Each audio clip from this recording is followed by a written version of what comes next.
country, but nowhere like Alaska can we train in size and scale in large force exercises like we can an exercise like Northern Edge.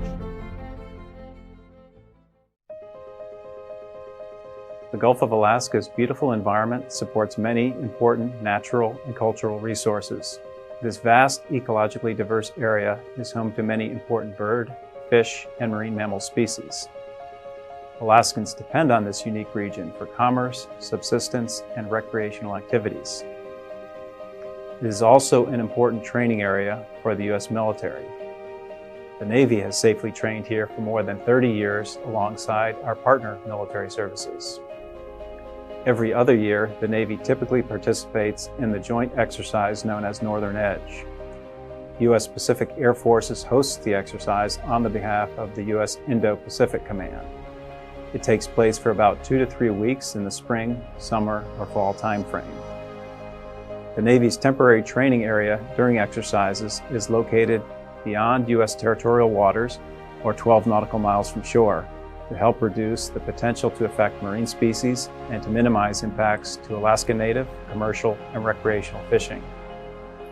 The Gulf of Alaska is an ideal training area for a number of reasons. It's close to existing Air Force and Army training areas. It has unique oceanographic conditions, including a cold water training environment, and it has a large space available to support complex, realistic training scenarios. Northern Edge exercises are designed to replicate challenging real-world scenarios and prepare military personnel to respond to them. This includes providing humanitarian assistance, responding to global conflicts, defending against threats to homeland security, and protecting freedom of the seas to ensure our country's economic prosperity. The skills needed to successfully respond to these scenarios are challenging to master and require constant practice.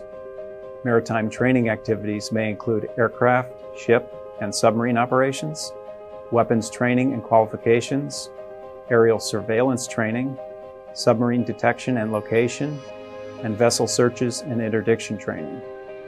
In some instances, training activities can include the use of sonar to locate objects underwater. Those frequency ranges are typically beyond the hearing threshold for most species of fish in this area.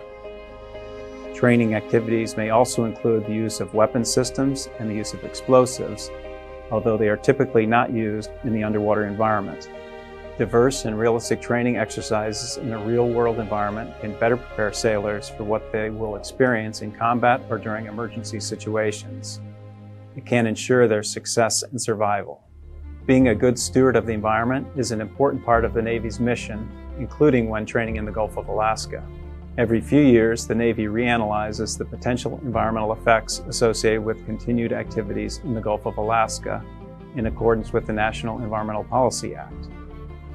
This analysis supports authorizations required under the Marine Mammal Protection Act and the Endangered Species Act. Our previous analyses determined these training activities would not have significant effect on the environment. Of note, the majority of potential effects to marine mammals would be temporary behavioral responses without injury or long-term impact. Typical examples include changes in vocalizations or changes in swim speed or direction. The Navy is committed to protecting the Gulf of Alaska's marine and coastal resources. Since 2009, the Navy has funded approximately $6 million for marine species monitoring in the offshore waters of this area. This scientific research has helped the Navy develop a variety of mitigations to protect the marine environment during training activities. These mitigations were developed in consultation with regulatory agencies and with feedback received from the public, tribes, and other key stakeholders. Protective measures include observing the area for marine mammal species prior to activities, posting qualified lookouts on vessels and aircraft during an exercise, and limiting activities in geographic and seasonal mitigation areas. More information about the Navy's analysis of potential impacts during training activities can be found on our GOA EIS project website.